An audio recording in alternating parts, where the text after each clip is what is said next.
Hey, what's up? It's Josh Schoenly, co-founder of Client Alchemist and licensed agent with eXp Realty. And was having a conversation this morning with a former partner, a former client in our partner program who's looking at coming back. And through our conversation, we kind of realized some things that he was doing that was unknowingly or inadvertently repelling clients from him. Obviously, he wasn't doing it on purpose. He thought he was following best practices when it comes to following up and communicating with potential clients. And the reality is, it just wasn't, and in fact was doing more harm than good. And some of you may relate to this. Some of you, hopefully, not. And I'm not going to reveal his name because this isn't about singling him out. He's not the only one that we talked to along these lines. So what was it that he's doing to inadvertently repel business? Number one is the fact that although it is good to get on the phone with potential clients, it may not be the best place to start your conversation or communication, right? And so he was very diligent and consistent about calling new leads or new prospects into his pipeline. But the reality is, was not having much success.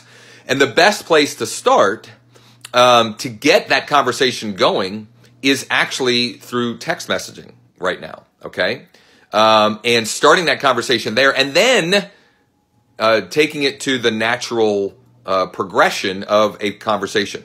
That's more for the immediate or the short-term follow-up. The bigger thing, the bigger opportunity that he was losing out on, that he and actually repelling business, was sending follow-up communications that were completely irrelevant, uninteresting, not helpful or useful in any way. For example, I'll use one that's specific for the time of this recording, sending out a Happy President's Day message to his unconverted leads.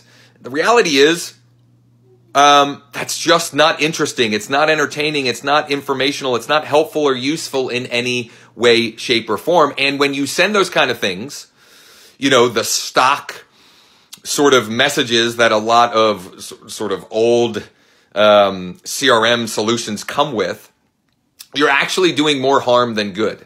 So, what should you do instead? You might be wondering, right? Sending personal or messages that seem like personal one-to-one communications, or sending more of what they requested in the first place, right? If someone came into your pipeline, into your as a prospect, into your database, they came in because they're interested in buying or selling real estate. So we need to send things that are interesting, entertaining, informative, helpful to them around that.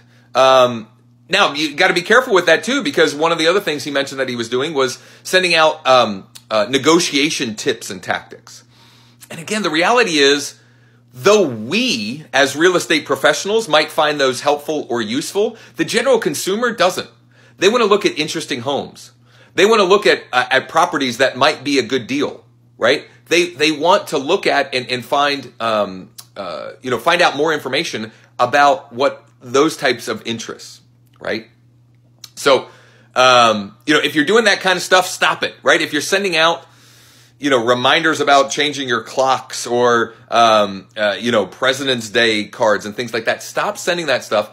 Try to reverse engineer how you can be more interesting, entertaining, informative, and so forth. And, I talk a ton about that in my book. You can get a copy at attractbook.com. Walk you through a four-step process, of which the fourth is conversations. And it's all about what and how to follow up with folks so you can get into a conversation with them, so you can identify, can I help this person? Yes or no? And then if I can, how and when can I best help them? All right. So check that out, attractbook.com.